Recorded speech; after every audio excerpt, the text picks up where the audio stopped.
On Sunday, March 6th, 2022, Cam Echols-Luper joined me for an interview. Prior to the interview, Cam and I had spoken for days trying to make sure we had enough time to cover a story that was nothing short of eye-opening, to say the least.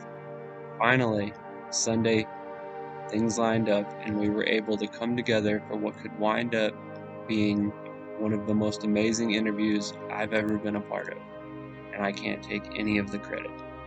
Cam has a story that needed to be told in extreme detail because throughout his life he has faced several forms of adversity that would have broken most men on several occasions.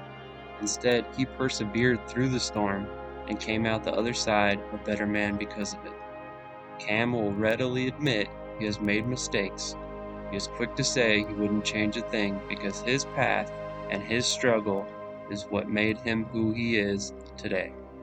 I encourage, no, I implore you to do yourself a favor, go grab some snacks, a drink, and find a comfortable place to sit back and watch an interview that will cover topics like a single mother raising her son, an uncle left paralyzed by the sport he loved, an arrest for drugs and subsequent discovery of a police scandal, to a rehabbing of a broken back and the challenges he faced along the way.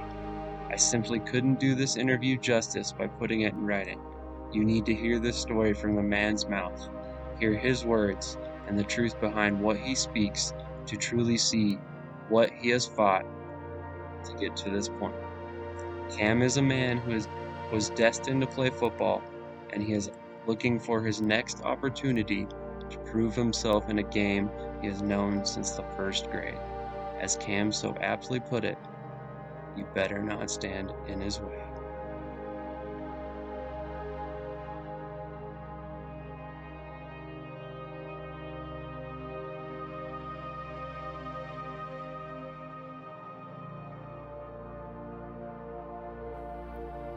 All right, today we have special guest, jack of all trades, Cam Echols-Luper. Cam spent his college days as a two-sport athlete, running track and contributing in just about every way possible on a football field, before moving on to spend time in the NFL, CFL, Spring League, and now is hoping to land with the USFL. How you doing today, Cam? Thanks for joining me. I'm good. Thank you for having me. How y'all doing out there, man? I really appreciate you taking time out today, man, and ask me some questions, let me come on here, give a little spiel about what's been going on about my life. I really appreciate it, my man. Oh, dude, I can't tell you how much I appreciate you coming on and actually speaking to me. Like, I was amazed at how open to you were, honestly. Like, you just were about it. It was cool. Yeah, anytime, my man. It's honestly been quite some time, a little minute since I did an interview, so I was kind of excited to do another one, and it was real cool how you approached with everything. So I said, man, why not? And it was just kind of like a little perfect time. I'm waiting on this little supplemental draft, so why not? Just get a little interview out there and just get a little little story time together. Exactly. Well, I really appreciate it, man. Like I said, I was quite shocked to not see you drafted the first draft, and I don't understand it. Like the way the USFL is built. I mean, they've got really small rosters. A guy like you is so incredibly valuable in a league like that. It's insane. It doesn't make any sense to me. Yeah, I feel like you and I both agree on that topic there. But I can't sit here and just harp on it too much, man. I just gotta, once I found that I wasn't being drafted after the 7 rounds of the receivers went away, and I went right back to work, hit the field, hit the weight room, and I kind of just, you know, I, I dwelled on it for a couple of days. I'm not gonna sit here and lie. Yeah, it got to me for a couple of days, but um, man, once Monday came back around, I had to really just shake it off and get back to work and get back on the phone with my agent and just make a couple more calls just to see if what the process was and really just what was everybody saying really. And that was just the hardest part is because the USFL is completely different than the CFL, the NFL. So I got a lot of you'll get a lot of buzz, a lot of feedback before like the NFL draft or like before the CFL draft or anything like that. And man, honestly, they were being very quiet and hush mode about this USFL. So it was extremely hard to get feedback and let alone just to know if you were 100% were going to get drafted. And, like a lot of guys like myself, we heard a lot of things, upcoming to the draft the night before, the day of. But man, it's just one of those things where it's just like, when your number is called, your number gets called. And, at that time I didn't get called. So, I had to go back to the drawing board, just keep praying and hoping that, my time is in the supplemental draft. Absolutely. Absolutely. Well, I would guess with all the adversity you've been through your career, this is just another stepping stone. Yeah, it's just another stepping stone. It's a little bigger stepping stone this time because of just how the magnitude of, the USFL is, and the magnitude of my timeline is. It's just, man, I would really love the opportunity to play in the USFL. I played in the spring league twice under Brian Woods, and I can honestly sit here and say that Brian Woods has everything together when it comes to the USFL because the spring league was intact. It was it was organized. Um, it was just a great time, especially that they call them the spring league or developmental league. Man, it was just a great time with a great group of guys who didn't get to play, in a couple of years or haven't got to play. Period. So just to go out there and showcase our skills and have this opportunity for the USFL, man, it's just it's a breath of fresh air, and it's also it's a blessing. But it's one of those blessings where it's like we have no control over it. So it's just it's a waiting game. Absolutely. Absolutely. So I wanted to go ahead and get into your background. Like we spoke off screen, you started playing football at a very young age. When exactly did you start playing football, and how'd you get involved with it? Well, I first started playing I think it was first grade like kindergarten, but I quit real soon because I was playing flag football, and one flag football was nothing. It seemed nothing like what I watched every Saturday going to my stepdad's games, and nobody had helmets on, nobody had pads on. When I didn't hear no pads popping, so it didn't feel like the same football. And honestly, and I didn't like how the coach was yelling, at me because it was flag football. Like we're out here basically playing two-hand touch, and you yelling at us like we supposed to be tackling people. And so, I was a young buck, man, maybe 6, maybe 5, and I did not like that at all. So mom made me pick up the call. My mom made me pick up the phone and make the call to my coach, who was actually at work at the time. And so I had to call, his job, ask for, the coach. And he finally came to the phone, and I just had to sit there and tell him like, man, I would not be coming to practice tomorrow because I don't like how you was yelling at me. And so, and so it was, it took about 2, 3 years until my mom, got the courage up to let me play again. And most people know this about me, but most don't.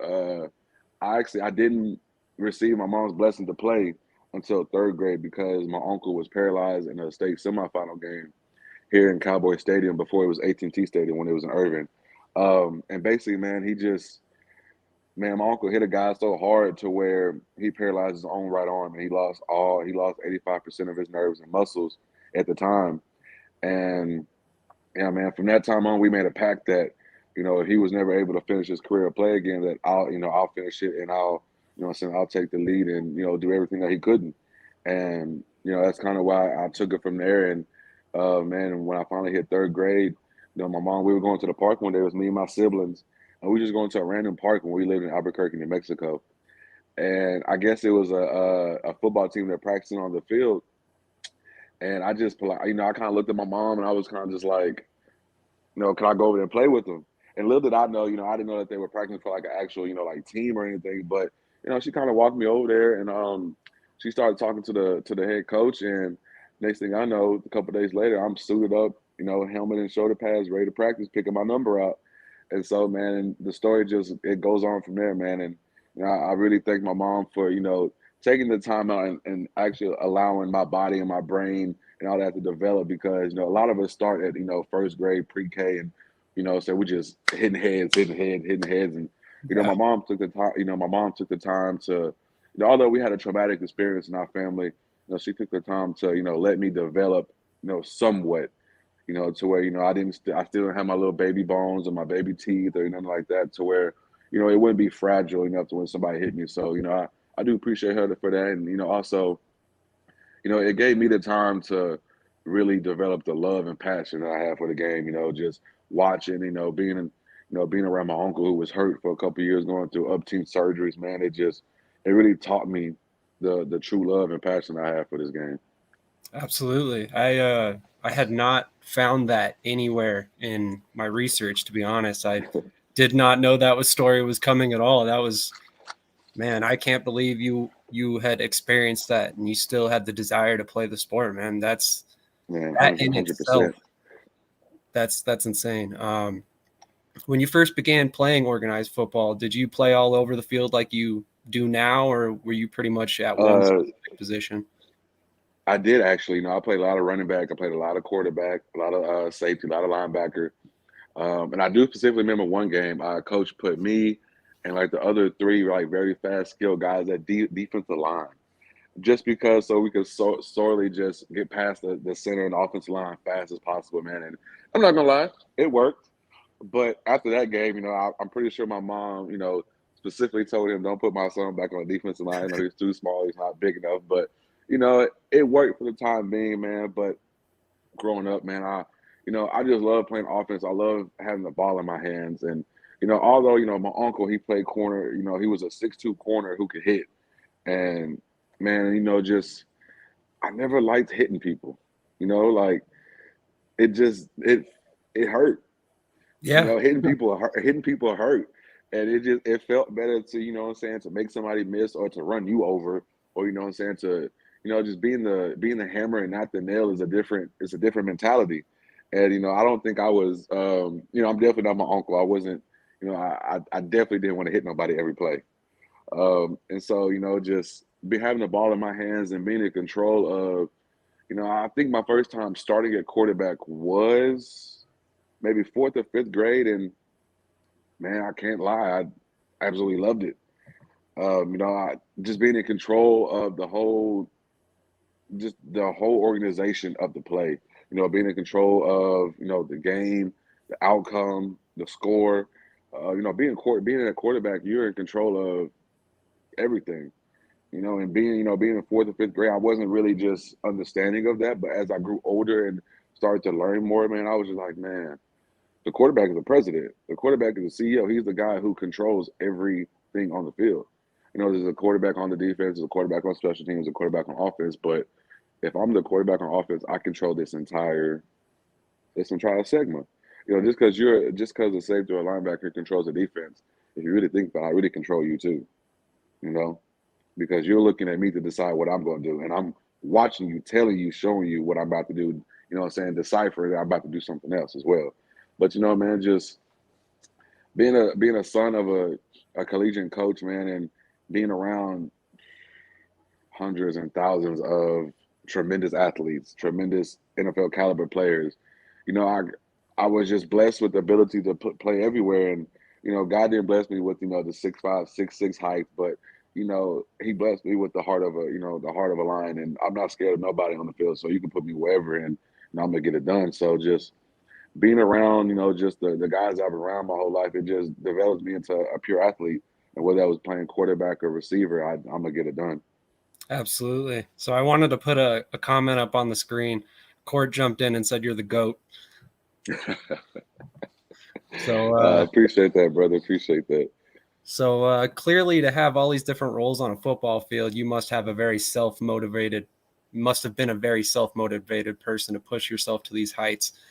Who or what inspires you? Is it your uncle? Is it your father?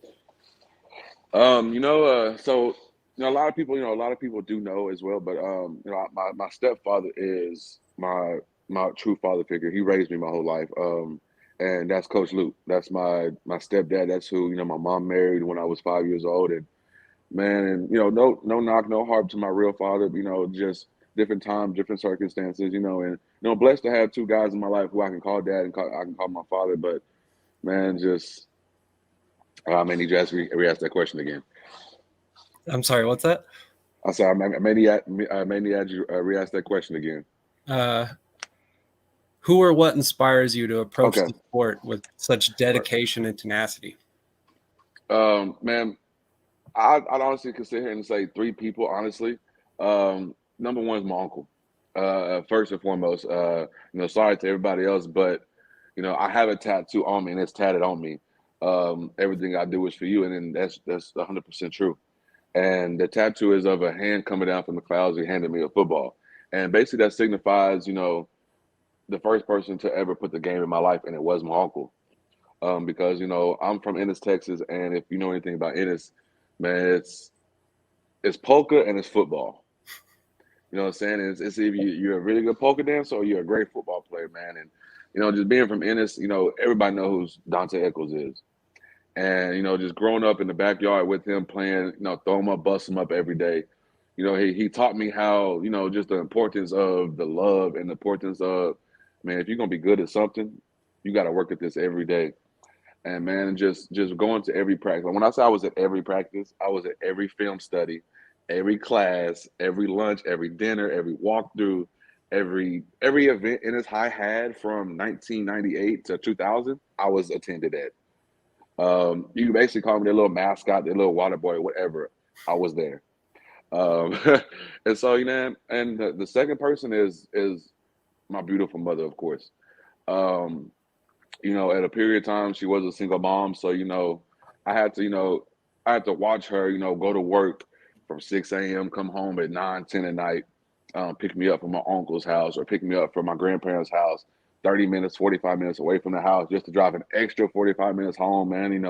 A lot of people who, what I'm saying, who are going to watch this or, are watching this can relate to, growing up in a single mom household. And, I couldn't be more thankful and blessed that she found somebody who, she could sit down with and, and marry. And, that's my stepdad. And man, just having my mom there every day, man, and pushing me and not giving up on me and always reminding me that, you are my son, you are your uncle's nephew, and you will be great and you will, be successful every day. That, it just embedded into my head that, man, one day, whenever it's my time or whatever it is that I do, I'm not gonna give up. I'm not gonna quit. And like Corey said, I'm gonna be the best at whatever I do.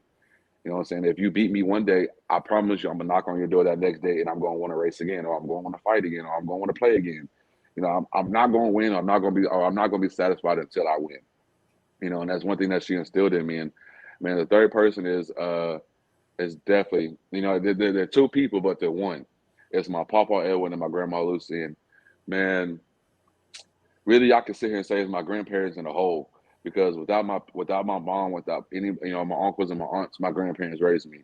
And so without my grandparents there, man, there honestly truly would not be no Cameron. None whatsoever. My grandma Lucy, she taught me you know, the life lessons of work now, play later. And a lot of people don't understand, man. You gotta put some work in to play later, you know what I'm saying? And get all your work done now, so do all your household chores, all your homework, this, that, and the third, or what I'm saying, whether it was just helping her in the yard or, what I'm saying, pick weeds or fold the laundry. Man, I had to do all that before I could go outside and play. And just imagine a 6, 7 year old having to do chores, and you seem like, man, I want to go outside and play with my friends. I see them riding the bike. I see them, playing catch or going fishing or picking the roly polioles out the ground. Man, that's what I wanted to do. I didn't want to, pick no weeds or, what I'm saying, fold laundry or wash dishes, but I had no choice. I had to learn how to work hard and play later, man. And that kind of instilled in me now. And, in my, what I'm saying, I can't thank my papa enough, because, he's one of the strongest, mentally strongest, hardworking individuals I've ever met. And I say that because, like now he's my grandma's caretaker. She has Alzheimer's, man. And, it's a rough period. It's a rough time for all of us. But at the same time, man, my papa he teaches me so much on a daily basis, man. And, what I'm saying, he's the most solid individual I've ever met. I've never met somebody who's just every second, every day, it's everything that he's going to do is going to be the right thing. Whether you think of it or not, it's the right thing. And he's always putting a smile on my face, always putting a smile on everybody's faces around you, man. And it's just, I can't thank them enough for, being the people that they were in my life and, instilling all the life lessons and all, the great things that they instilled in me, man. I couldn't, to these four people, man, I truly appreciate y'all, more than anything. That's awesome. I'm not going to lie. I relate quite highly to that. I'm a stepfather myself, and my wife was a single mother prior to me coming around, and I'm trying to raise my stepson the right way and my son the right way. And hearing the way you're raised is fairly similar to the way we're trying to raise them. And I'm just, it's an inspiration to see that you've gotten as far as you have, and I'm glad I'm hopefully on the right path as well with them. I appreciate that, man. I'm pretty sure I'm pretty sure you're doing a great job, man. I'm pretty sure the boys love you to death, bro. I appreciate that. No doubt. On another note, we're going to talk about your father. Kurtis Luper is a well-known college coach, as you mentioned before. How do you believe he helped your development as a player in terms of your football IQ and playing every position on the field? Man, the easiest way to say this, man, I am Albert Einstein on the field. You know, just imagine, man, having a dad as a collegiate coach. I got to be around Michael Dyer, Ontario McCaleb, Trey Mason, Cam Newton. I can go on for days, you know what I'm saying? Dwight O'Connor, like, you know, so I can go on, you know what I'm saying? Uncle Thurman Thomas, you know, who he played with at Oklahoma State, Uncle Barry, you know what I'm saying? Coach Gundy, Hartley Dykes, Melvin Gilliam. Like, man, when I say I can go on for days, I can go on for days. Russell Okung for tremendous first round NFL caliber guys who my dad's either recruited, coached, played with. They've been in our house. DJ Mosley, I remember he was being recruited out of Alabama. You know, he went to Alabama to play linebacker. Man, he came and ate dinner at our house one day, and I was just like, "There's guys in our house that I never would have thought of being in our house." You know, just eating lunch, eating dinner. Like the day that Cam Newton came into our house, man, I asked my dad, "Does he play DN?" And he said, "No, that's a quarterback." That's 6'7", Yeah. 270-pound quarterback. Golly, man, and you know what I'm saying? It's just, you know, not only did I get to meet a tremendous, like great amount of guys, man, they put a lot of work, a lot of, you know what I'm saying, a lot of the things that's in me now, they instilled that in me, you know, just being around them, working out, and, you know what I'm saying, being in the film room with them, you know, hearing the game, you know what I'm saying, in front of them in the locker room, and just being around them at the house, man, you know, being a coach's son was probably, you know, I have a love-hate relationship with being a coach's son, man, and this is part of the conversation where, man, this is the best part of being a coach's son I can honestly, you know, say is being around a group of guys that I was around, man, and being around the, you know what I'm saying, the camaraderie, and being the fact that my dad taught me everything it is to know about football, every coverage, you know what I'm saying. Being a quarterback, I saw everything happen before it happened. So, you know what I'm saying, like a lot of people really don't know this, and they really, in high school, I did not watch film. I was at my coach's desk like this. Next play, next play, next play. Because I honestly, it was because I watched so much film at Auburn University that watching film in high school was kind of just like watching highlights. Yeah. You know, because Yeah. we ran the same offense as Auburn University, so it was like, okay, I know I know Smith Station defense or Central's defense or whoever enterprise defense we were playing at the time is not playing the defense that South Carolina or Alabama or Tennessee or Kentucky is not playing. So I don't got to worry about this hang coverage or this defender or this alley defender or this DN dropping to this coverage.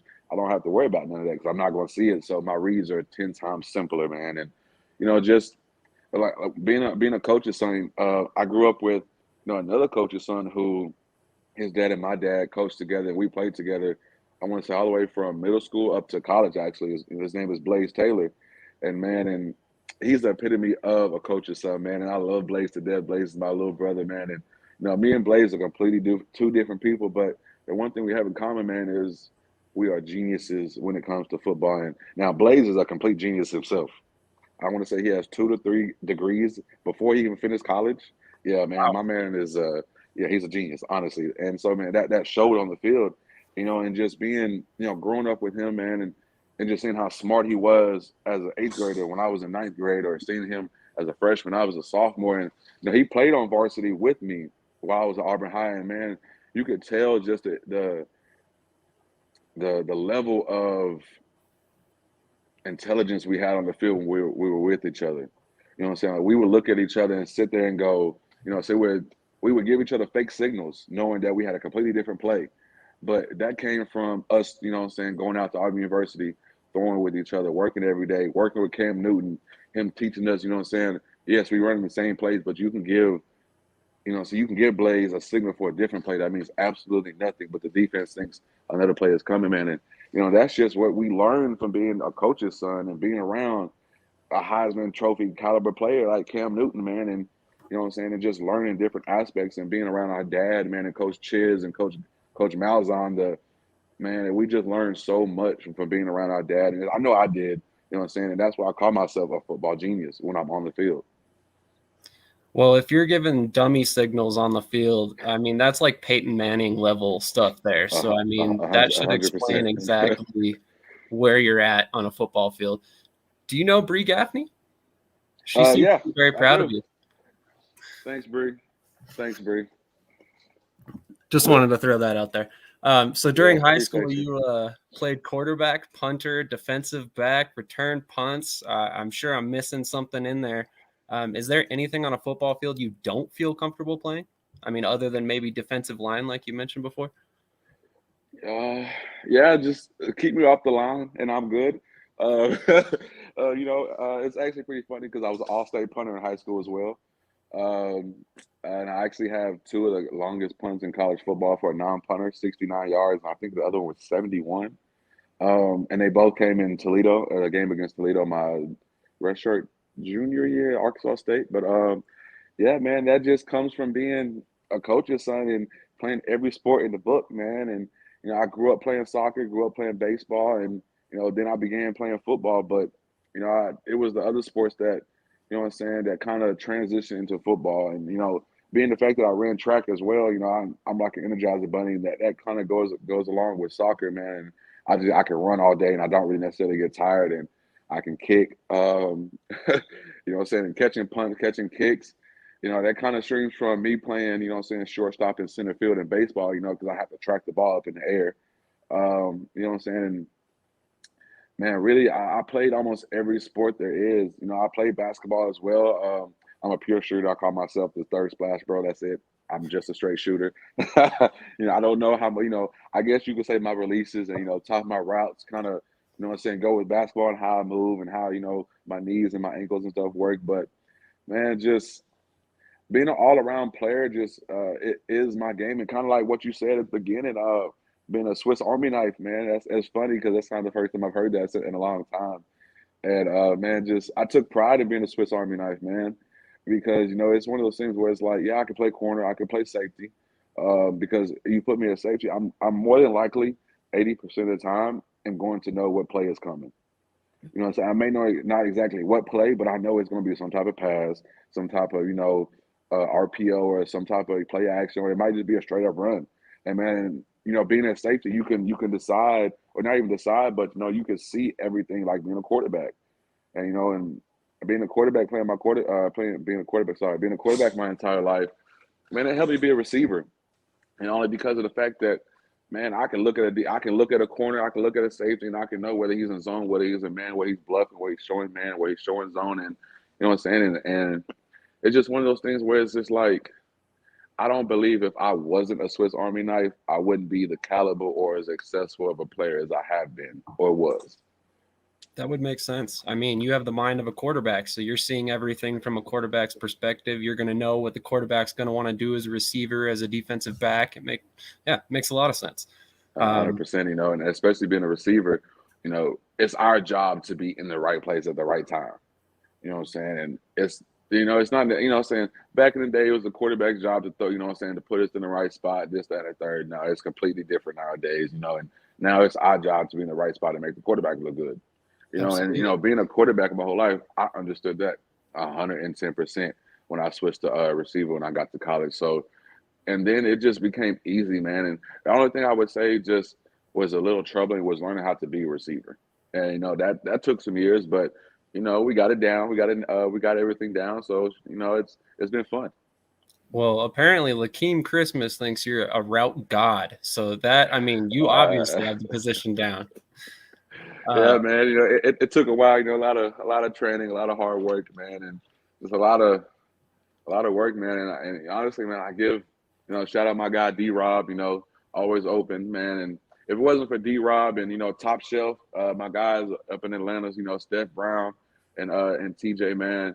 If it wasn't for y'all three, I probably would not. No, there's no problem. I would not be the receiver I am today, man. They taught me everything it is to know about being a receiver and everything it is to teach. And that's why I am a trainer now. In the off season when I'm not playing is because, man, I just honestly I love teaching the game. What I'm saying? Whether it's quarterback, running back, receiver, DB, man, I just love teaching the next man up under me just teaching him the ins and outs of what it is to be an actual football player, man. And it has nothing to do with scoring touchdowns and making a guy miss.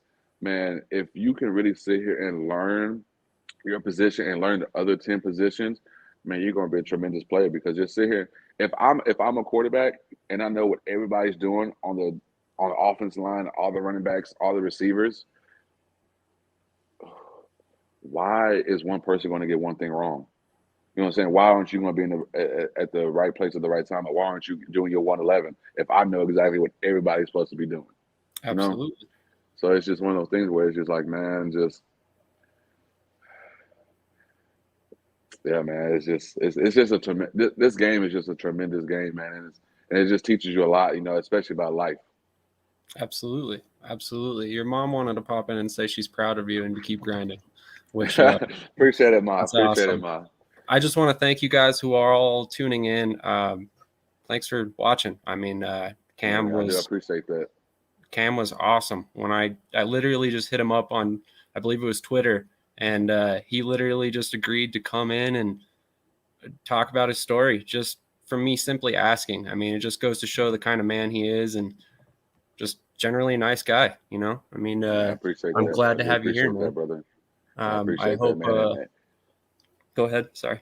No, I was just gonna piggyback off you said and appreciate everybody who's tuned in, man. I kind of dropped this link at the last second, but I do appreciate everybody tuning in, and I do appreciate you, brother, for hitting me up and taking the time out your day to just do what you do, man. And I'm not gonna sit here and lie, man. I'm having fun. I'm having fun talking to you, saying getting this story out, and man, it's just it's a lot of things. But what's crazy is we have a lot to talk about, bro, and people have no idea.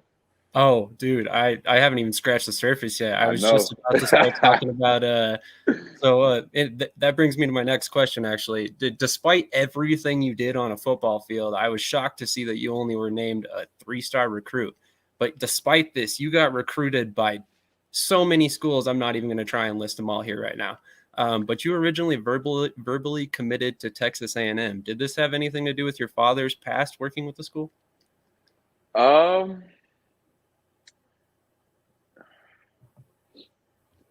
I plead the fifth. How about that? No, I'm just playing. But it did, but then again, it didn't. So okay, let's just break this story down. All right.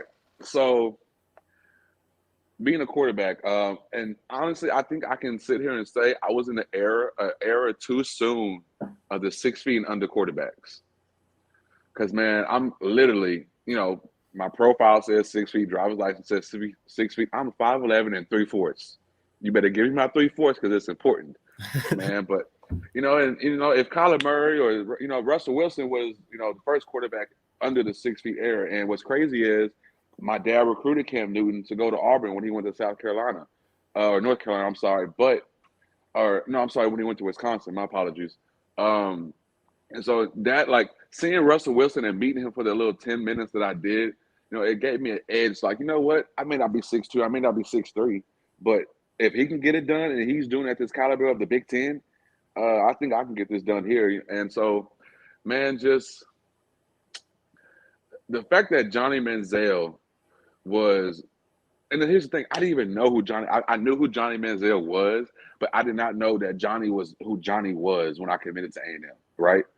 And so I committed to A&M off the strength of the fact that I went down there and fell in love with the campus. I fell in love with the atmosphere. I fell in love with the fact that I walked into Kyle Field and it felt like I walked into Bama Stadium. It's that same type of feeling. You know what I'm saying? Like, and at that time they won an SEC school, but I want to say A&M at the time A&M was in the Big 12, and they might have just went to the SEC if I'm not mistaken. I believe they did, but their stadium was humongous. And I don't know if you know, but every year Texas and A&M go back and forth by putting one extra seat so A&M or Texas can be one up on each other, right? So, just the fact that I knew that and I was walking into that stadium, I was like, this is where I want to be. This is why I want to go to school. And just the fact, also I ran track, and the fact that they had a tremendous track program with a tremendous track coach. I can't think of his name. I think it was Dennis Franchon or something like that. You know what I'm saying? Don't heart me on that. I might be wrong, so excuse me, coach. But man, I fell in love with the track program.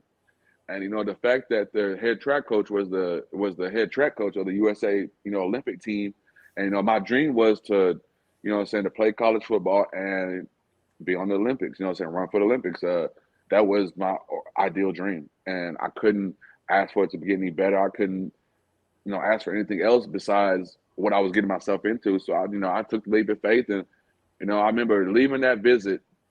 Which is funny. I left A&M. I was with my stepdad. Left A&M. He dropped me off. I want to say halfway between College Station and Dallas. My real dad picked me up, and we were right to TCU for a visit. And man, it was two completely different schools, two completely different atmospheres, two completely different stadiums. But at the time, little did I know, I fell in love with Fort Worth. I fell in love with TCU as well. But I was so overpowered by the fact of A&M was this major school, this major, this major Power Five school and College Station, that I overlooked everything that TCU had to offer. And, it didn't come, that love for, the purple and black didn't come back till my whole senior season until track season, man. And, and just the fact that, so I'll touch back on the fact that, I played quarterback my whole senior year. And the fact that Johnny Manziel was the Heisman candidate, the Heisman winner. And what's funny is, yes, I'm a biracial kid. I'm mixed. I'm black and white. Everybody called me the Black Johnny in high school because if you go watch my film and you go watch Johnny's film, it is ideal. Yep. Like literally ideal. It looked the same. So I was like, all right, I'll go with the nickname. That's cool. And so it just being a three-star athlete was because nobody knew what sport I was going to play. You know what I'm saying? And nobody knew whether I was going to be a receiver, be a DB, be a quarterback. So I just had to be an athlete and just had to take the leap of faith that whatever school picked or that I picked, that they allowed me to play the position I wanted to play. And man, and I was going to A&M to play quarterback. Little do like most people don't know that at all either. I was going there to play quarterback. And that would have been an ideal, perfect system for me, being in the Cliff Kingsbury system, and being behind Johnny for another year, man, it would have been tremendous. But, there was a lot of speculation, a lot of things going on. And, I decided to decommit after the season.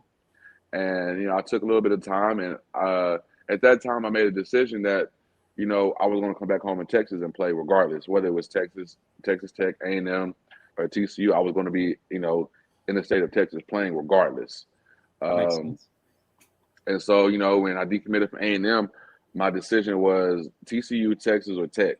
And, at that time, my dad was, looking for a new job as well after, everything happened at Auburn. And it just so happened that when I decided to take my true official visit to TCU, that he was going to come with me. And little did I know he was going to be interviewing for a job at the same time. And so, the Friday night came and he kind of just told me, like, hey, and I have a possibility to, to be interviewing for the next running back job or the next, receiver coaching position. And I was like, okay, cool. Why don't we just make this a 2-for-1 deal?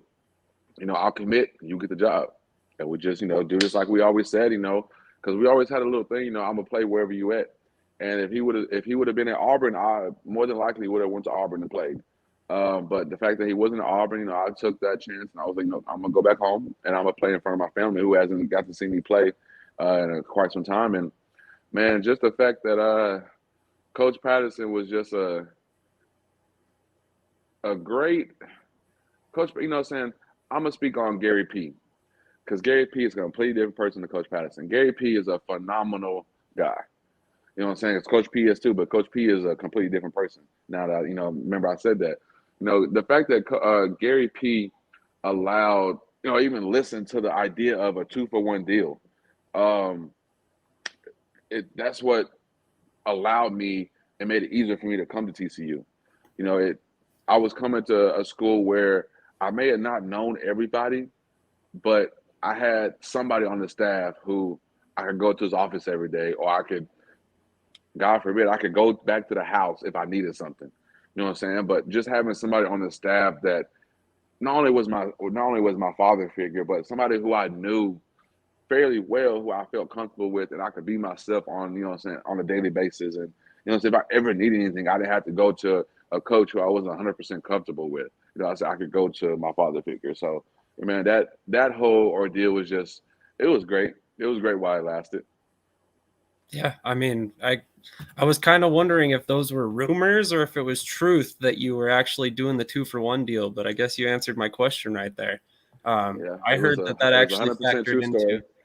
That's awesome. I heard that factored into a bunch of schools pursuing you because they wanted your father as well, because you guys, I mean, star athlete, great coach Yeah, and recruiter. I mean, why not? yeah, man.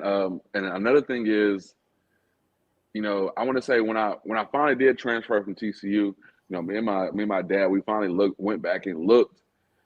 So I came in to the 2013 class, 2014, 2015, and 2016. I honestly, I want to say me and my dad had a hand in more than 70% of those guys who committed and signed, being I was their host. Like I can sit here, I can go back and name almost every kid that I hosted that committed and played at TCU after I was there, and it's man half the team, had like more than half the team, man, and you know that just lets you know how committed I was to not only the school I was at, but to the guys that I was playing with and the guys and to the coach I was playing under. Man, and not only did I want, you know what I'm saying, myself to play, but I wanted hell of a lot of guys with the same type of caliber, the same type of athletic ability, the same type of mentality to come play with me at this school. And why not? You know, so we already got Texas here, A&M here. Why don't we just make TCU? Everybody thought it was a small town school or a small school. Why don't we just build it up and build it what it Absolutely. is today? And man, you know, and just the fact that you know I was at TCU with Josh Dawson, Deontay Gray, Trayvon Borkin, BJ Catalan, Aaron Green, Chris Hackett, you know what I'm saying, Sam Carter, Kobe Listenby. I can go on for days, man. It just, you know, so even the guys we got afterwards, Cavante Turpin, Jeff Gladney, Jalen Rager, like Traven Howard, Joseph Noboon, Ty Summers. These are guys who are literally, you can walk into the indoor at TCU and they are on the wall. You know what I'm saying? And I may not have had a hand in every single one of these guys, but I promise you, my dad was on a phone call with either one of their parents or talked to them at some point. And me and Joseph came in on the same class. Traven came in the class after me. Jeff was a class after, two classes after me. Man, that just shows you, man. Like I could have been a senior at TCU and I would have still been hosting guys because I had just so much fun. You know what I'm saying? Meeting the next upcoming frogs or the next guys I was about to be playing with, and you know, just you know, experiencing that entire experience and being a host and being a son of a college coach who was at the same school as I was, man, and just the fact that I got to help put a team together, and you know, so not even I didn't even look at it like that, but you know, I got to help to put the roster together, you know, That's and that awesome. was just kind of just like, all right, we're only gonna get the best of the best, so why not use the best of players on the team to go get the best? And so, you know, and it was a tremendous experience, man. And I can't thank them enough for, you know what I'm saying, allowing me to experience that. Absolutely. Which, man, you are just transitioning right into my next question. So you were there at TCU for only 2 seasons. What ultimately led to you deciding to transfer? And you ended up at Arkansas State, correct? Yes. Um, so most, you know, I'm pretty sure 85% of people who are very close to me know the true story. And you know, I'm not gonna drop the true story on here, but you know, we can talk about that off the air, you know what I'm saying? But you know, man, I have to do a lot of self-reflecting and a lot of self-growth. And you know, a lot of people don't know this about me, but I had a very traumatic experience my senior year. I had a family member who relapsed on drugs who was very close to me. And when I say very close, I mean like we talked on a daily basis. They was at every one of my games from my sophomore year on, and so it was like a not only was a slap in the face, but it was a I didn't know how to cope with a disappointment from somebody who I talk to on a daily basis. You know what I'm saying? And so yeah, that kind of not taught, but it brought some lessons and some challenges to my life that I was not aware of or even ready for at that time. And no, this is a time period before, a lot of people cared or really thought about or wanted to do anything about mental health. And you know what I'm saying? And that was a period of time where, having somebody very close to me relapse, I was angry every day, bro. Like I was angry every day because I was just confused on like why. You know what I'm saying? Why would you do this now? Why would you do this like in my senior year when I'm about to go to college? You know what I'm saying? And not saying that I needed, everybody who was in my life at that time, but one person who I said I needed were, was that person. And man, and just the fact that everything that they did at that time, and I'm not saying that they did anything to hurt me because that's not how it was, but of course it hurt me. And so man, I wasn't used to that type of pain or that type of letdown or that type of disappointment. So I started to, be on a roller coaster every day. One day I was happy, one day I was mad, one day I was depressed, one day I was, halfway sad, halfway depressed. And, I got into a point where I was just like, I don't want to play football. I don't want to go to practice. I don't want to go to class. I don't want to come out of my room. I'm going to leave campus at 3 a.m. and drive back home to my mom because I'm just so in my head because of one incident that I'm allowing everyday life, everyday small situations to affect how I am. You know what I'm saying? And it got to a point to where I was allowing more outside factors to decipher who I was on an everyday basis. So it became one of those, man, where it's like a situation occurred at a practice and I just had to excuse my situation or excuse myself from the situation. And I just had to, restart and revamp my life and revamp my football career. And, without, disclosing too many details, I received my transcript the next day. And, I was on the first ticket out, you know, uh, sadly to say, you know, I, I do, I can sit here and I can honestly say, me being the older self, I regret every situation, so I regret everything I said, everything I did. 100% I do. Should I have left? Excuse my language, excuse my French. Hell no. Because I was in a perfect situation. You know what I'm saying? I was in a situation where, I don't know if I was going to get drafted, but I was in a better situation where I was there. I was then than where I went to. I was in a better situation to get drafted at TCU than I was 2.5, 3 years later when I went to WKU because of the situations I put myself in. You know what I'm saying? And then I had the background I did with track. So, that would have helped. And, but at the same time, man, like the saying is, before you're born, God already written your life. God has already written your story. And who's to say that he had me leaving TCU? You know what I'm saying? That could have been in the story or that could have all been all on me. But at the same time, I learned more lessons from that than I learned throughout my entire life. Because, you know what I'm saying? Like, yes, I was a young hothead. Yes, a young hothead who didn't even understand what being a hothead was. You know what I'm saying? I developed, so I was diagnosed with depression. I was diagnosed with a lot of different things that, goes along with mental health. But at the same time, if I wouldn't have transferred, I probably wouldn't have known that I was struggling with mental health. You know what I'm saying? I probably wouldn't have known that I was struggling with not being coachable, but being, being tough love to being coached hard. You know what I'm saying? And I know the difference between being coached hard or being, belittled or being, put down or, anything like that. So, it taught me that not only do you, turn the other cheek, but bro, get out what you're putting in. You know what I'm saying? Like, yes, somebody might be, MFing you every day. Somebody might be belittling you at this place, that place, but the grass isn't always greener.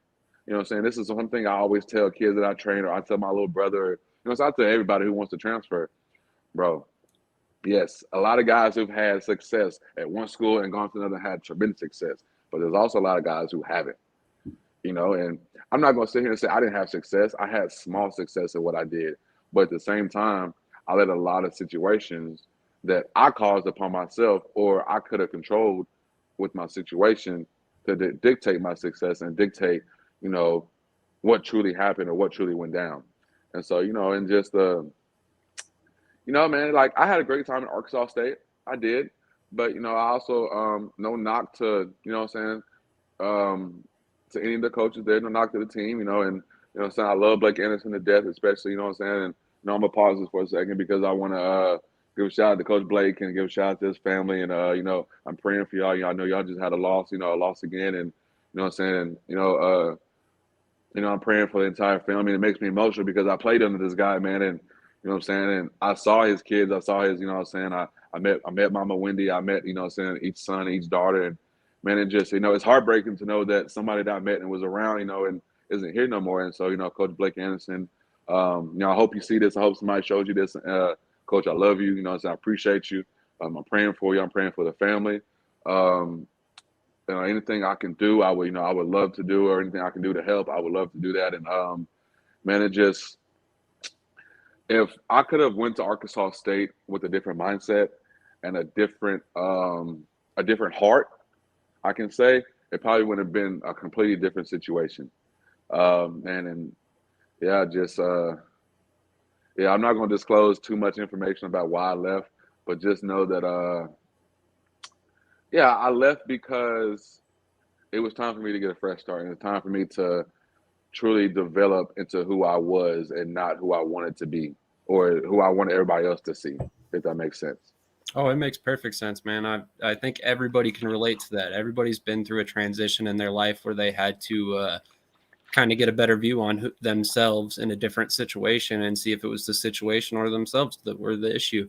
And it sounds like you've looked back and you've realized that, you might have been part of the problem at the time, which is, most people can't even do that. They're not physically capable of looking back at themselves and admitting they're an issue. So that in itself, I mean, you're a coach's dream, man. Like literally, you can play every position. You've got a high football IQ. You're down to earth. You know where you've been and where you're going and where you want to be. And I mean, dude, yeah, you are exactly the type of player that a coach dreams of having on their roster, and it just makes no I sense. truly hope so. I hope so, man. And that just honestly, that just stems from I sit here and say this, man. My mama didn't raise no fool. My mama didn't raise no. You know what I'm saying, my mama didn't raise no knucklehead. Like, yeah, we can all be knuckleheads at times. Yeah, we can all do things that's not what our parents taught us. But at the same time, man, I was raised to respect the next man, whether he did me wrong or right. You know what I'm saying? I was raised to respect my elders, whether they, led me in the right direction or wrong. You know what I'm saying? And it's one of those things where it's like, yes, I sat here and I blamed this coach, this school, this player, this, that, and the third for this how it happened to me or this how it happened to me. But did nobody do anything but me? Did nobody stop my shine? Did nobody stop my grind? Did nobody stop me from succeeding but me? Yeah, you know what I'm saying? People may put their little finger, their little toe, their little, 2 cents in, but and I'm pretty sure you might harp on this, but did nobody get arrested and put in that jail cell but me? You know what I'm saying? Like, did nobody get in trouble but me? You know what I'm saying? And there was nobody sitting in the car with me when I got in trouble. So nobody did the harmful things to me but me. So, that's just one of the things I had to really truly learn, man. And you know what I'm saying? And it took me a long time, a lot of self-reflecting, and you know what I'm saying? And you're gonna harp on this too. You're gonna ask me, but we'll piggyback on it here in a minute. But yeah, I broke my back and sitting in bed for months, not able to walk, not able to use the bathroom on my own, tie my own shoe, put my own clothes on, barely able to feed myself. Man, it really showed me not only was I the issue, not only was I the main of the cause of not every problem, but I didn't help none of my situations. You know what I'm saying? I didn't sit here and say, you know what, I was wrong, or let me sit back and scale back and okay, let me take a day to I'm gonna take a day to sit back and think about what I said. Let me get my thoughts together and I'm gonna come back. Man, it was just I didn't take the time to think about anybody else's feelings and what anybody else has thought about, cared about. So it's just what I'm saying, having traumatic experiences sit you down and humble you truly humble you. Like I've been humbled. You get humbled by spankings, or you get humbled by somebody beating you, or you get humbled by this. But life will truly humble you. You know what I'm saying? And in ways that you'll never want to be humbled, or you know what I'm saying, you'll never want to experience certain situations or experience certain feelings because you're being humbled. You know what I'm saying? And I can honestly sit here and say, excuse my French again, but my ass was humbled. You know what I'm saying? I was humbled by by the biggest humblers that there are, man. And that's the football guys and the guys that watch over us on a daily basis. And you know what I'm saying? And just having to really understand that, you know what I'm saying? Like, yes, I was the root, the you know what I'm saying, the root of everything that sprouted out. You know what I'm saying? And to come to terms with that, man, it was hard. But at the same time, I had no choice but to understand it and take it. So, I just had to, so I just had to grow and learn from it.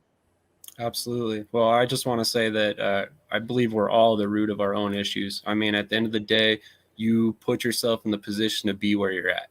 So, good or 100%. bad. So, I mean, 100%. you're putting yourself in a better position now than you ever did before. And I mean, I'm working towards that myself. So, I mean, every person can definitely relate to that, man. I mean, all of us have made mistakes. Nobody's perfect. I mean, we're all trying to be, but I don't think anybody will ever attain that. 100%. So moving on, man, this has been some eye-opening stuff, man. You were not joking. You're saying your story is amazing. Do you feel like you faced more pressure because of your father background as a former player and coach, or do you think it was basically the same to most players? Yeah, I definitely had a lot more pressure than most. Because everybody looked at me to be good. Like for instance, Michael Jordan's kids. We look at Michael Jordan to have some kids just like him, right? Did not happen. That was the same thing in my household. Everybody looked at the Loopers, Cam, Chance, Charity, Cheyenne, as what's the next one gonna do? Okay, Cam did this. What's Chance gonna do? Okay, Chance is at Missouri. What's Cheyenne gonna do? Or what's Charity gonna do? Okay, Charity's at UCLA. What's Cheyenne gonna do? And so it's like we naturally put this pressure on ourselves as siblings because of what I did and what my little brother's doing, what my sister's doing, and what my baby sister's supposed to do. But it's like, for instance, we tell our baby sister this all the time. You do not have to play sports. You don't have to pick up another volleyball. You don't have to do nothing. You could be the first women president, and we're going to love you the same. You know what I'm saying? Just because you have three siblings who are D1 college athletes does not mean you have to do it. You know what I'm saying? And just the fact that being a high school man, every day I had to, and this goes along with the love-hate relationship I have of being a coach's son. Man, I loved it, don't get me wrong, but I also hated it to my guts. I hated waking up every day having to worry about if I said this right, if I posted this right on Twitter, if I did posted this right on Facebook. I hated having to go, you know what I'm saying, in public and look a certain way or have to have, you know what I'm saying, I couldn't go in public and, you know what I'm saying, and not necessarily not necessarily say like look like a bum, but I had to be presentable everywhere I go. You know what I'm saying? I had to have a clean cut, I had to have a clean face, you know what I'm saying, this, that, and the third. I couldn't go around with, you know what I'm saying, not looking like I was a coach's son because yes, I was going to get talked about and it was going to get back to my dad and it was going to get back to the household and it was going to get back to me. You know what I'm saying? And yeah, there was a lot more pressure outside of football that a lot of people didn't realize. Um, the pressure in football was, I'm like Kobe in the fourth. I'm clutch. Like that's one thing I pride myself on when it came to football was you couldn't bother me on the field. Like that was my safe haven. Me being on the field is where I go to cry, where I go to let out, where I go to let out my anger, where I go to this, that, and the third. So whatever I was dealing with on the outside of life, when I got on the field, it's either you might as well join me and let's go, you know what I'm saying, let's go get this dub, or I advise you to get out of my way because you about to be on a highlight. I'm sorry. You about to be on the news, like you about to be on ESPN or something if you in my way. Like if we aren't sitting here doing something together as a team, you're going to be on the highlight. And so, and that's where, you know what I'm saying, the pressure of being a coach's son played in the part was I had so much pressure of being, for instance, my sophomore year at Auburn High. There was two Camerons starting in Auburn, Alabama. Cameron Jarrell Newton at Auburn University and Cameron Echols-Luper at Auburn High. Before our first game, there was a newspaper article that came out that said the Cams at Auburn. How do you expect a 16, 17-year-old kid to live up to the height of somebody who's about to win a national championship and a Heisman? Yeah, that's tough. You know what I'm saying? How do you expect me to hold the hype of doing, you know what I'm saying, throwing for 200, rushing for another 100 with 3 or 4 touchdowns every Friday night to go to his games on Saturday to see him do that times 3? You know what I'm saying? So it was like, all right, Cam, what you gonna do next Friday? All right, Cam. Cam did this. All right, Big Cam, what you gonna do on Saturday? Like, this is literally the talks we had Sunday at dinners, you know what I'm saying, at training table after the game. You know what I'm saying? Me and Cam would literally sit, you know what I'm saying, at the table, and you know what I'm saying, we would go, you know what I'm saying, we'd talk about certain coverages, talk about this, that, and the third, but it was always, all right, what you gonna do now? You did this, what you gonna do? I did this, okay, what you gonna do? And so it wasn't I was getting putting pressure on by my dad or anything. Pressure was getting put on by the Auburn University players. And it was good pressure because it was like, all right, we're at the hotel, we're listening to on the radio, we're watching on the game or on the TV, or, you know, Coach Luper's taking us from the hotel to go watch you play. So it's like I had no choice but to put on. I had no choice but to play my hardest. I had no choice but to leave everything on the field. So, you know what I'm saying? It was easy because, you know what I'm saying, and just being me and being my caliber of player, it was easy to play at my best on the field. It was harder to be me and to keep, you know what I'm saying, not even keep myself at peace, but to stay sane or even be a typical kid about being a coach's kid in high school. You know what I'm saying? Because I couldn't go to the mall, or go to the movies, or go to clubs, or go to parties with my friends in high school. I couldn't. Like, there was no, like, I might have went to a couple of them, but I didn't have the normal teenage lifestyle or teenage life as most teenagers have.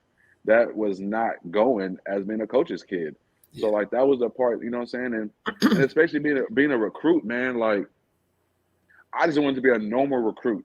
I wanted to be a normal kid who went to normal colleges on normal visits, didn't get no special treatment. I didn't want nobody to say, "Oh, this is Kurtis Luper's son. Do this for him. Do that." I didn't like. Yes, don't get me wrong. The perks were amazing. The perks are great. You know what I'm saying? It's a, you know what I'm saying? I'm not gonna sit here and lie and say it wasn't a great time to name drop my dad's name because it'll help or it'll work. Like, but at the same time, man, I wanted to build my own name for myself. I wanted to have my own household name. And so when I finally did that, man, you know what I'm saying? It felt good to have my own name. You know what I'm saying? You know what I'm saying? I wasn't looked at or said, "Oh, that's Kurtis' son, or that's Coach Luke's son, that's Lil Luke." You know what I'm saying? Because a lot of times, a lot of people know me as Lil Luke. But the thing is, my name is Cam. My mama, when I was born, my mama put on the birth certificate, Cameron. And so for me to, you know what I'm saying, finally have my own name for people to know me as Cam, you know what I'm saying, that felt good because I could actually do something for myself and not be looked at as, okay, if he does this, we're going to have to call his dad. Or if he does this wrong, we have to let his dad know. Like, for what? Like, you know what I'm saying? Like, I just want to be a normal kid who lived a normal life. And, you know what I'm saying? And I didn't really get to do that, which, you know what I'm saying? That's not a bad thing, you know what I'm saying? But at the same time, I just grew a love-hate relationship with being a coach's kid. And, you know, man, and, you know what I'm saying? It's going to suck because, yes, and one day I'm going to coach and one day I'm going to have a kid. And I just hope that he has a completely different experience than this. You know what I'm saying? But at the same time, you know what I'm saying? I learned how to, you know what I'm saying? Hopefully, I learned how to, you know what I'm saying, minimize his pressure, minimize his You know what I'm saying? Everything that goes on as being a coach's kid. 100%. Well, you answered one of my later questions because I was going to ask if you would ever go into coaching. I mean, it would Oh, just make sense 100%. for you. So following a 5-season college career, you managed to rack up 11 starts in 47 games, totaling a little over 1,200 yards, 7 touchdowns offensively, 1,124 return yards, another touchdown in the return game, 8 tackles. You had 4 punts for a 34.8-yard average. So literally, like I said, you did everything there was to do on the field. Despite this, despite everything you were able to do in college, you were not invited to the combine. And I mean, this just goes to show you how NFL looks at players that can play multiple positions. It's almost like the coaches at that level are scared to try and fit a player into a position and find a role for them rather than, them be in a defined role. Do you think this hurt your combine and draft eligibility? 100% no. No? I don't. Only reason why I say that is look at Deebo Samuels. That's true. But then again, I was an era before Deebo. Exactly. You know what I'm saying?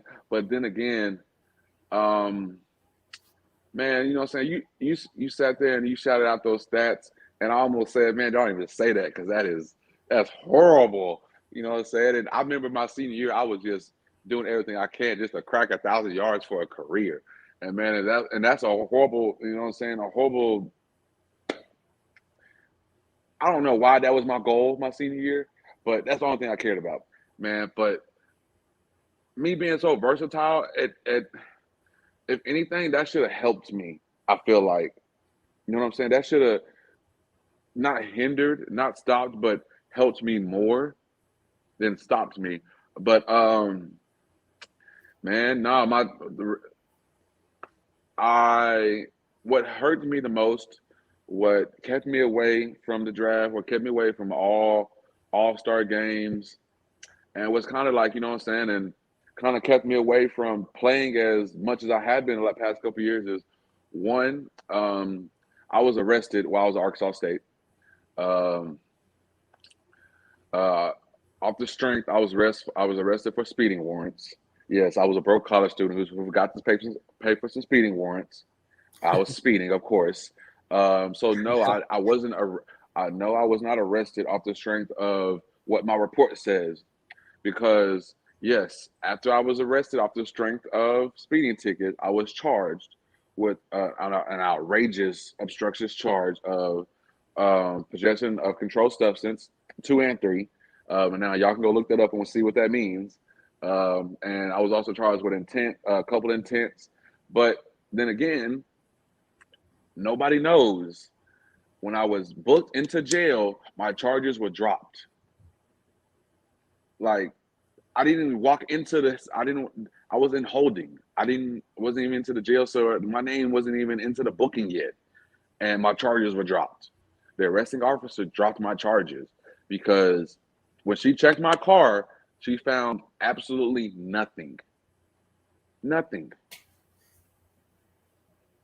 Like, and if I sat here and told you what each police report, there was 3 police reports. And this is why I sit here and say, man, I got a story to tell because nobody know this. And the people close to me know this. There were 3 police reports: the truth, the fabricated truth, and a whole out lie. Them 3. There was only two police reports given to Coach Anderson. The third one wasn't given. The truth was not given. There was only one time that the truth was given, and that was at court. And this is why my charges were dropped, because they didn't find anything. There was nothing to charge me with because I had nothing. Yes, okay. I was wrong for speeding the class, but I'm not saying it was right. I was going to class. I was late. Yes, okay, I'm sorry. I was trying to get to class. I was late. I was wrong for speeding. Yes, I should have left earlier. I should have showered earlier, blah, blah, blah. Okay, cool. I'll take that. You know what I'm saying? I'll take that fall. Mm-hmm. But to be ripped out of a car by 8 police officers, to be told I was being charged and tried like I was a kingpin, and to be told that I had a pound of cocaine, to be told that I had a a ounce and a half of marijuana, to be told that I had scales, baggies, everything else to go with to sell drugs, to say I had that in a Dodge Challenger 2-door is outrageous. Yes, my car smelled like weed. Yes. I'm sorry. Yes, it did smell like marijuana. Yes, I just got home from spring break. Everybody knows what kids do on spring break when they go to spring break. We party. Okay, I'm sorry that we couldn't do it in the hotel, so we did my car. Apologize. I'm grown. I feel like, you know what I'm saying, that I could sit here and say this because who hasn't had a story or something like this happen, right? And maybe the next kid who's coming up watching this can learn from my experience. Okay, don't smoke in your car, and if you are going to smoke, go to a place where you can, that you're not bothered by nobody. And if you do smoke with people, make sure it's people that you're trustworthy with. And I'm gonna tell you this: can't nobody tell on yourself. Other people can tell on you. You can't tell on yourself. You know what I'm saying? So, um, yeah, man, my car smelled like marijuana, man, and you know what I'm saying. That was every right for her to check my car. You know what I'm saying? I get the law. You know what I'm saying? Because I was a forensic science major, so I get it. You know what I'm saying? So checked my car. She didn't find nothing, but you know what I'm saying? She had to do her job and take me to jail off the strength of my speeding warrant. That's okay. Okay, that's cool. But as I'm getting pulled out the car, 8 other officers came and pulled me and told, you know what I'm saying, threw me on the police car, blah, blah, blah, checked my car. At the time that they were done checking my car, we pulled off. I saw them close my doors, close my trunk, put everything back in my trunk, like my shoes, my cleats, my clothes. They didn't find anything, right? Okay.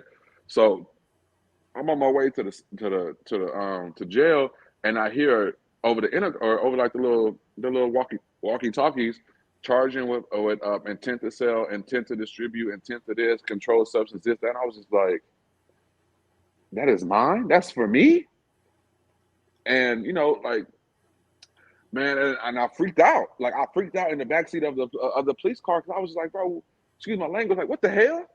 Like, this can't be true. This can't be me. This can't be what's happening to me because there was nothing in my car. Like, yes, I told, like, you can go to the police report and read it. There's one truth in the fabricated. I told a police officer I smoked during spring break in my car. So my car smelled like weed.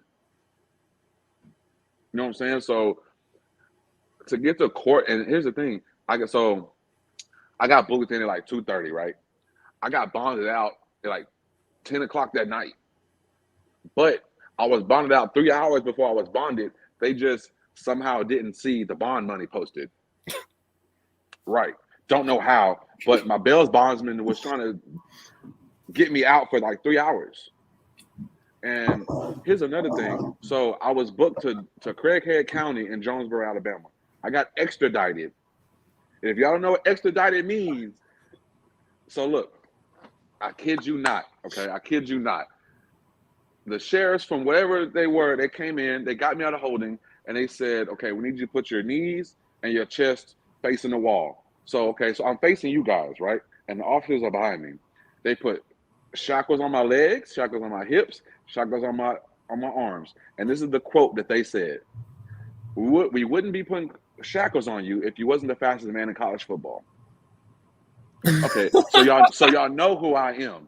Okay, so y'all know that I go to Arkansas State. Oh my God. Okay, so, and here's the thing. This is the craziest part about it. I'm in holding for 3 hours. No phone call, no nothing.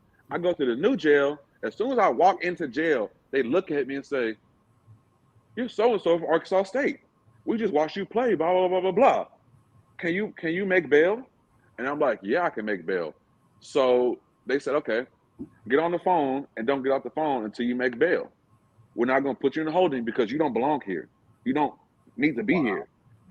Because on their report, on their screen, it says speeding warrant violation. FTA, which is failure to appear to court for a speeding warrant. It had nothing to do about drugs, nothing to do about any of that. So they was like, whatever happened, they did you wrong.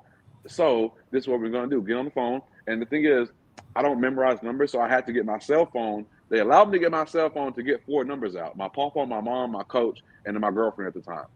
And so the fact that that happened, that let me know, okay, everything that happened in Jonesboro was not supposed to happen. And this is the crazier part. I get home, I get back to my dorm, bro. They've already had 2 news segments on me, an hour long each.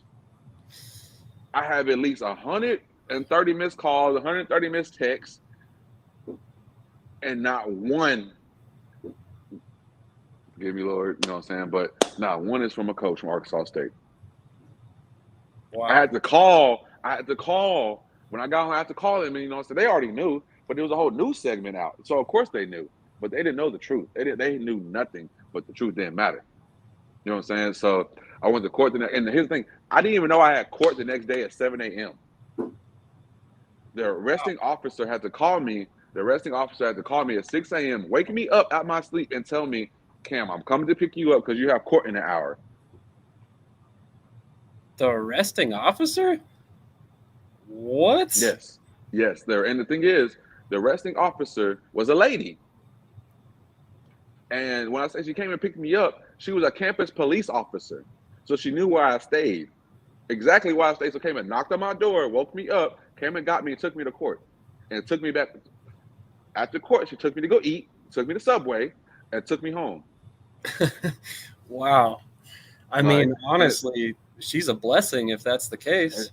And that's the thing. Like, and to this day, I can't thank her enough, because not only did she save my life, but she personally told certain coaches I dropped his charges. Why? You know what I'm saying? Not even why, but like, his charges are dropped. It was just speeding warrants. So why y'all making it the magnitude of what it is? But you know what I'm saying? I 100% understand and get why, you know what I'm saying? And I don't fault them. I will never fault them for what they did or why they did it the way they did it, because that's their jobs as coaches. You know what I'm saying? Yes, I was the example made. I was the example made out of for everybody, which that's fine. That's cool. I'll be that. I'll be the lesson that everybody has to learn from. I'll be the lesson that my siblings have to learn from. That is fine, you know, because I had to learn that maybe I was put in a situation I had to go through all that, so my siblings will know, or the ones who are up under me, who I train, will know what not to do. Yeah. You know what I'm saying? So, man, that was just one of those situations where it was just like, that alone, honestly, that alone is what kept me from going to the combine, all-star, or not all-star games, of getting drafted, and all of that. But you know what I'm saying, the second thing was, I had a major back injury my senior year. And this might be your next question, so I will just go ahead and get on it. But yeah, I had a major back injury. I had an L4, L5 herniation that I played with my entire senior year. And go to the last game, and I finally I just cracked my L5, so I officially broke it. And again, not a lot of teams, I don't think any teams knew on my pro day that I had back surgery. And so I had back surgery December 1st, and my pro day was March 30th. So you put that timeline together. Yeah. And so my rehab time was a year and 8 months. But I began walking and running in like 2-3. I started walking like 2-3 weeks. Started running in like a month and a half. And so when you have a herniation as low as I did, and a back surgery, man, the doctor tells you, excuse my French, but I have to, relate this to you guys. You're not allowed to have sex. You're not allowed to use a bathroom on your own. Like, you can't have a bowel movement. You can't pee on your own. Putting socks on, putting shoes on, bending is damn near impossible. And if you know me, you know I'm a tippy-toe walker. I walk on my toes. I had to reteach myself how to walk, bro. And that was the toughest, most hardest thing in the world, was to reteach myself how to walk. But man, yeah, so just the fact that I had 3 months and 30 days to learn how to walk and run again and learn how to cut and catch a ball again. Because, bro, the first day of therapy, it was like I felt like a baby, a Bambi baby. Because my mind was telling my legs and my arms to do something, but was nothing working. I You could know what I'm definitely. Wow. saying? And yeah, so like I would go to the bathroom and I would just have to stand there, or I would just have to sit there because like as men, we're like we can push, or so we use our abs to push to go to the bathroom. I had no abs, I had no hips, I had no muscles, so I literally had to stand there and just wait. You know what I'm saying? And that was very traumatizing and mentally exhausting. Yeah. And so yeah, man, and like that alone, that's another reason why I haven't had to assess professionally or played, saying as much as I was supposed to or have played because my background and me being injured. Those are the two main reasons basically why I wasn't drafted or why I wasn't at the combine, or why a lot of people really haven't heard from Cam or what he's been doing the past couple of years.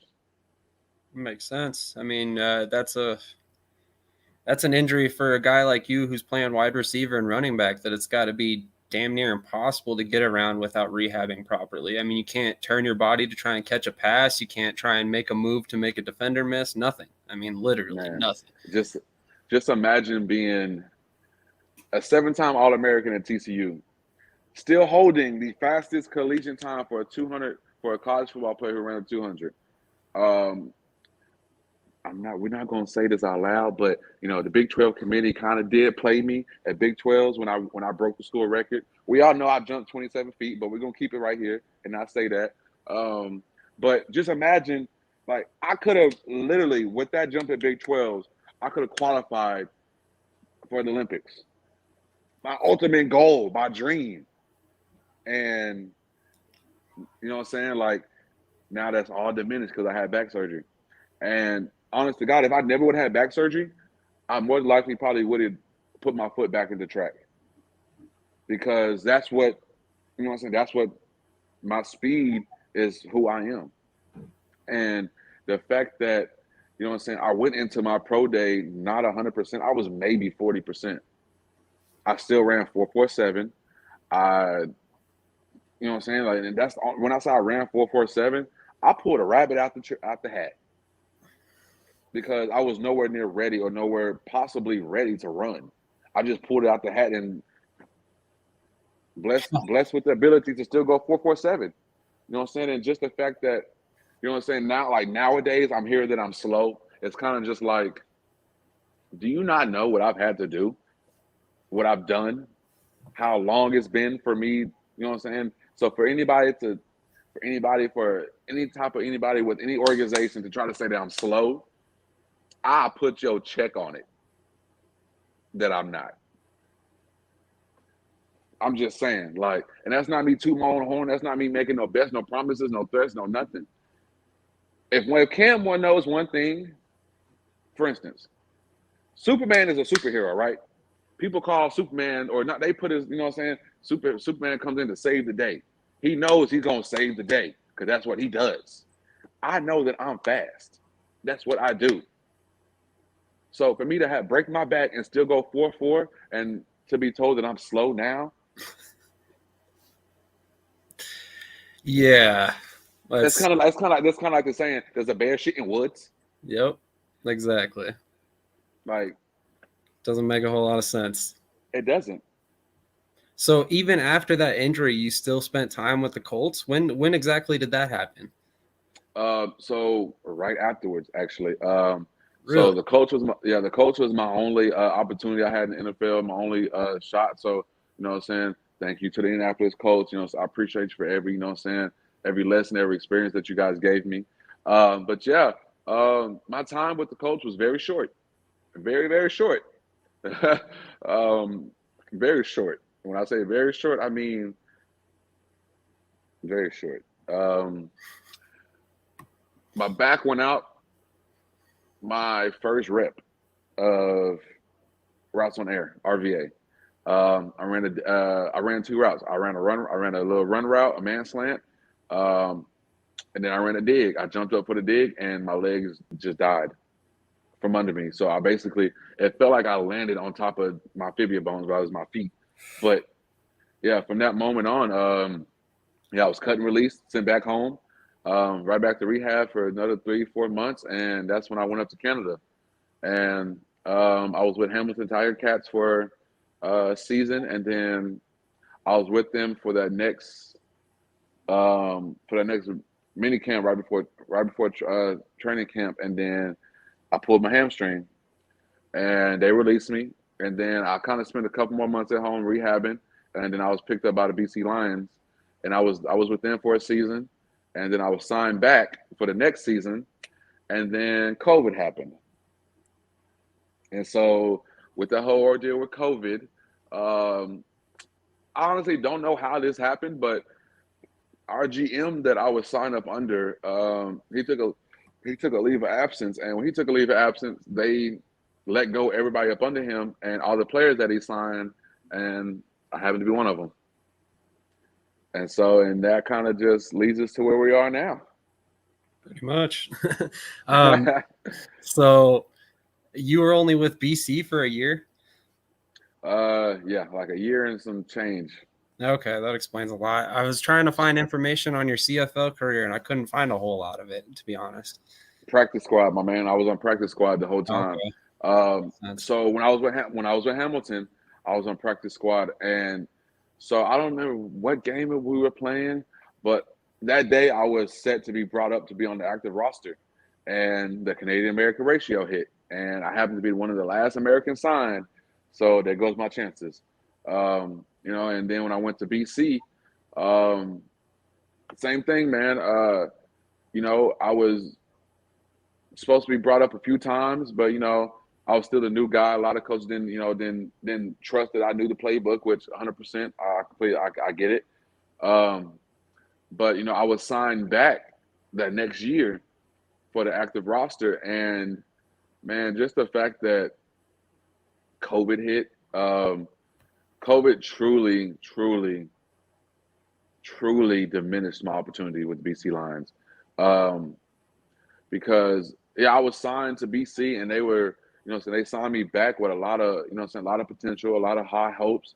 So me and Brian Burnham and Lamar Durant were supposed to go in and be a 1-2-3 tandem, and we never got to do that, which I'm really sad about, because those are probably my two favorite receivers in the CFL, man, and you know what I'm saying, I got along with those two guys really good, man, and just the fact that COVID happened, man, and I'm still sad to this day that I never got to play for BC, man, because I just love my time in Vancouver, and I really wish I would have got just one opportunity, whether it was with Hamilton or BC, just to play in one game, man, because anybody can kill practice, anybody can have practice clips, anybody can have practice film, but who the hell wants to see you in practice?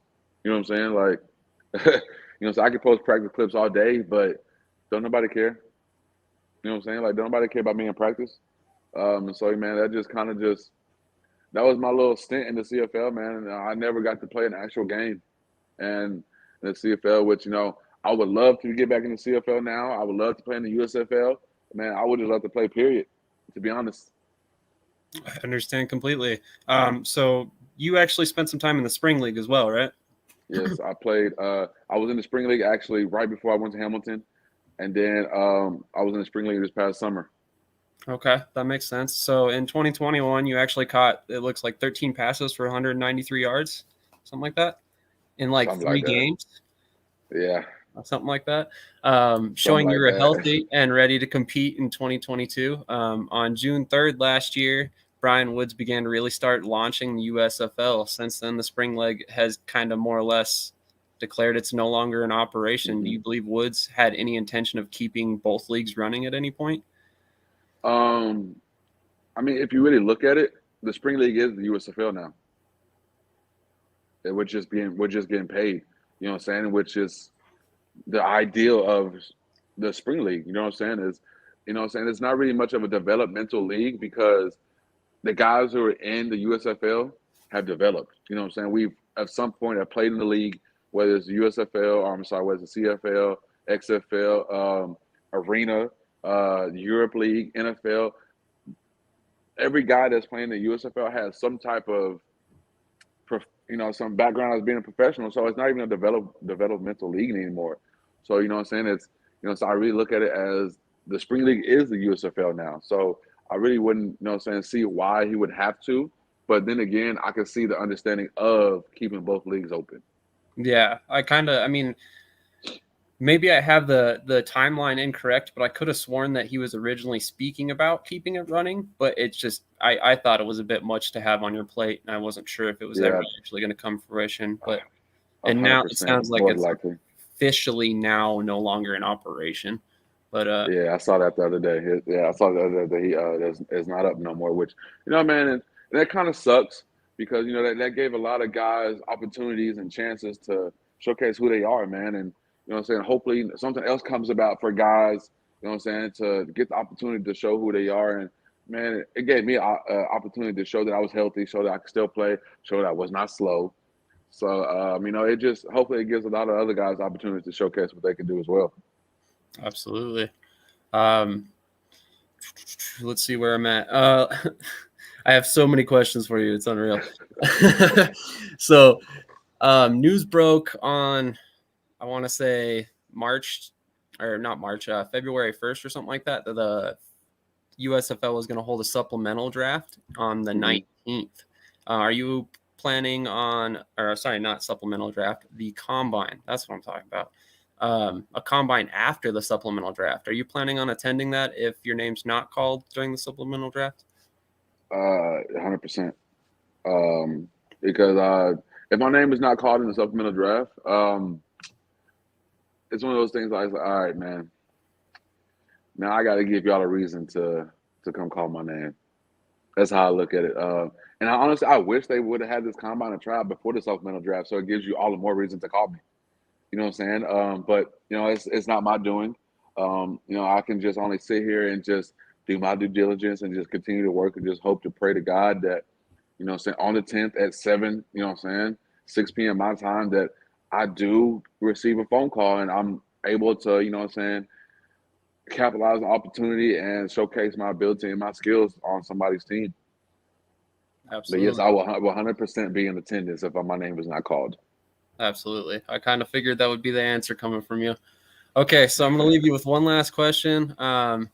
If there was one thing you could go back and change during your career, what would it be and why? And I kind of feel like I might have an idea where you're going with this. Um,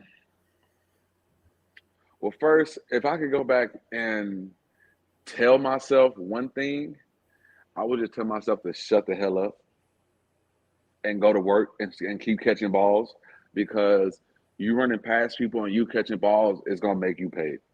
And don't care about what nobody has to say. Don't, don't, listen too hard what people got to say. And man, if I could change one thing, it would have been the fact of not being so emotionally ready to leave TCU and so emotionally, I would just change the fact that I was just sitting on my emotions, sitting in my feelings so much. You know what I'm saying? And just being the fact that I was a young kid, I was a young, young adult, that I should have spoken to my mom more, man, or, went to a mentor or, found a teammate who I looked up to just to go talk to, man. And, and just not leave so early, or just, maybe took a month or a couple weeks away or off just to, get myself mentally right to make the right decision, man. And, ultimately, I can sit here and say I would change that I went to TCU or that I left to go to Arkansas State. But then again, how can I say that if I was supposed to be taught all these lessons to teach everybody else? You know what I'm 100%. saying? So then again, man, like, yes, I would love to change the fact that I left. But then again, I don't know if I truly would. Yes, I would change a lot of things I did, but I don't know if I would just truly change the fact of how the timeline went. Makes sense. Makes sense. I mean, like we said before, your actions in your past make you who you are today. So, I mean, it makes Man, perfect sense. the choices, man. This is the number one quote that I've gotten that's stuck with me, man, and it's from Coach Trooper Taylor, man. The choices you live today affect the way you live tomorrow. or the choices you make today affect the way you live tomorrow. And that's 100%. 100% true, man. And it's just like, I'll say this again, man, and I'm saying, hopefully, I'm saying, the younger kids are listening, man. Again, the choices you make today affect the way you live tomorrow. You know what I'm saying? Just because your friends are doing something, bro, just because, what I'm saying, a lot of people think this, excuse my language, people think a lot of things are cool. You know what I'm saying? It looks cool for social media, it looks cool for TikTok. Man, clout ain't what it's supposed to be. Clout is not what it is, man. You know what I'm saying? Do these things just to get some likes or some, notoriety. Man, that is not what it is, bro. You know what I'm saying? The notoriety is when you come home and your family is like, man, you played a great game. I'm so happy. You know what I'm saying? Or I'm so proud of you because, you've been studying your butt off for these tests and you made an A. You know what I'm saying? I've been seeing you out, working. You know what I'm saying? You're making your own money. Here's some shoes that I know you've been working so hard for. That's the notoriety that you guys should be, looking and reaching for, man. It's not notoriety on about some 30,000 likes or 30,000 views or, this, that, and the third. Because, bro, man, if anybody knows, I've gone viral so many times when it comes to social media or routes or stuff like that, man. And me going viral, breaking somebody off, making somebody fall has not got me picked up yet. So what is the clout of me going viral going to do for me? Absolutely nothing. You know what I'm saying? So that's what I'm trying to tell these young cats, you know what I'm saying? This clout with social media, yeah, these NIL deals are cool. Yeah, y'all are going to school to get paid, but that's what y'all want. You know what I'm saying? Y'all want to have all this clout for social media and not be known as the next Deion Sanders or the next Calvin Johnson or the next DK Metcalf. Y'all want to be known as the next TikTokers who are pretty good at football. Like, and honestly, that's not what football is. You know what I'm saying? Like, I'm sorry, but I would hate to have a brother who is on the sideline doing TikTok dances while I'm playing. Like, I'm sorry. I'm sorry. Like, that's just not what's up. Now, you know what I'm saying? If my little brother was in the stands and I scored a touchdown and we looked at each other and we did a dance together, okay, cool. That's perfectly fine because I'm celebrating with a family member. I'm celebrating with my team, but I'm not finna disrespect this game by having somebody on the sideline doing TikTok dances while I'm over here working my butt off, running away from 20 people. You know what I'm saying? Like, nah, like I'm going to do what I worked my butt off to do, and that's, you know what I'm saying, to continue to pay the bills that I'm out here playing for. 100%. Well, Cam, I got to tell you, man, your story is just unbelievable, man. If I hadn't talked to you so long beforehand and, heard the details beforehand off screen, I don't even know if I could believe everything you just said because it's just so crazy. But I really want to thank you for joining me. Like I said, I mean, for you to jump on a relatively small channel like mine just to talk with me and discuss your story like you have is beyond important for me and my growth as a channel and my growth as a person in journalism itself. I mean, it's huge, man. I really, really appreciate it. And I would love to talk to you again in the future, hopefully right after you hear your name called in the supplemental draft. Man, hopefully, bro. Let's just keep praying and hoping, man, and that my name gets called on the 10th, so we can, so we can run this back a second time, man. And man, I do, like I said, man, I appreciate you, man. I can't thank you enough for taking time out your day. We took an hour and 36 minutes out your day, man, and so you could have been doing so much other things with the boys, man. And I really do appreciate you, bro. And and hopefully we can run this back. If not, and we definitely gonna reconvene at another day. Because if I don't get drafted on the 10th, this is not the last time y'all gonna hear from Cam. It's not the last time y'all gonna hear that I'm playing or suited up. So, man, just just stay tuned and be ready for what I got coming. Oh man, I fully intend to stay tuned and keep in touch with you, and I fully expect to hear your name called, whether it's here or another league. You're going to be somewhere. I mean, you belong in professional level football. There's no doubt in my mind. But once again, man, thank you for everything. And like I said, I will definitely keep in touch. You're a great dude. And once again, thank you so much. Yes, I appreciate you, my man. Yeah, you too, man. Stay in touch, brother. Blessings. Definitely.